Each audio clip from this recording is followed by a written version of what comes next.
সূরা মাইদার 3 নম্বর আয়াত। ইসলাম যদি পরিপূর্ণ হয়, এটার মধ্যে পরিপূর্ণতার ওয়াজ যদি থেকে থাকে, তাহলে জীবনের শেষে কি করণীয় এটার আলোচনা থাকার দরকার আছে না নাই? সূরা নাসরের মধ্যে পাইছি না পাই নাই? বেশি বেশি তাসবিহ, প্রশংসা, এরপরে কি করা লাগবে? জীবনে যা করছি বেশিরভাগ নেক আমল করছি মনে হয়? সবাই বলেন তো, বেশিরভাগ নেক আমল হয়েছে না বেশিরভাগ খারাপ কাজ হয়েছে, বদ আমল হয়েছে? সবাই বলেন কি হয়েছে? এই জন্য ইস্তেগফার। এই জন্য কি জীবনের শেষে বেশি বেশি ইস্তেগফার। 31st নাইট, এটা একটা বছরের শেষ, 31শে ডিসেম্বর যেটা আমরা বলি, তো এটা থেকে আনন্দ উৎসব করার দিন না ইস্তেগফার করার দিন?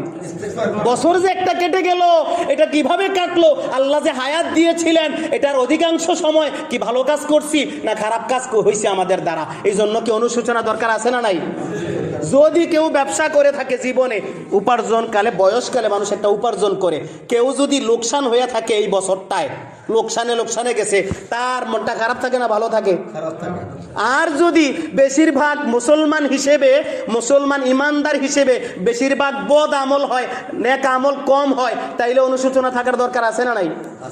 এই জন্য বলছি যে বছরের শেষে অনুশোচনার দরকার, মাসের শেষে অনুশোচনার দরকার। আপনার জীবন থেকে, জন্মদিন থেকে আরেক জন্মদিন, একটা বছর কেটে গেছে, অনুশোচনা দরকার। কি অর্জন করলাম, কি নেক আমল করতে পারলাম? একটা ছাত্রের জন্য যখন বার্ষিক পরীক্ষার পরে ফলাফলটা দেয়, ফলাফলটা পাওয়ার পরে যদি খারাপ হয়, তাকে 1 বছরের নিয়ে খোটা দেওয়া হয়। মানুষ দেয় কিনা বলেন? 1 বছরে কি করছো তুমি বাবা? এবার আদর কইরা হইলেও মানুষ এইভাবে বলে কিনা? অনুশোচনা বাবা মায়ের আছে না নাই বছর শেষে? অথচ মুসলমানেরা ইমানদার হিসেবে একটা বছর কেটে গেল, কি আমল করছে এটার অনুশোচনা হয় না। ইংরেজি ধরেন, আরবি ধরেন, বাংলা ধরেন, যেভাবেই বছর ধরেন, আপনার জন্মদিন থেকে আরেক জন্মদিন, যেভাবে আপনি আপনার জীবনের হায়াত মিলান, বয়স মিলান, আপনার অনুশোচনার দিন শেষে থাকার দরকার আছে না নাই? দিনের শেষ বলেন, এবার সপ্তাহের শেষ বলেন, মাসের শেষ, বছরের শেষ, জন্মদিন থেকে জন্মদিন, এইভাবে আপনার হায়াতের শেষ বলেন, সব জায়গায় সর্বশেষে আমাদের জন্য ইস্তেগফার কর্মসূচি রাখা লাগবে। রাখতে পারবেন সবাই? বেশি বেশি ইস্তেগফার করা।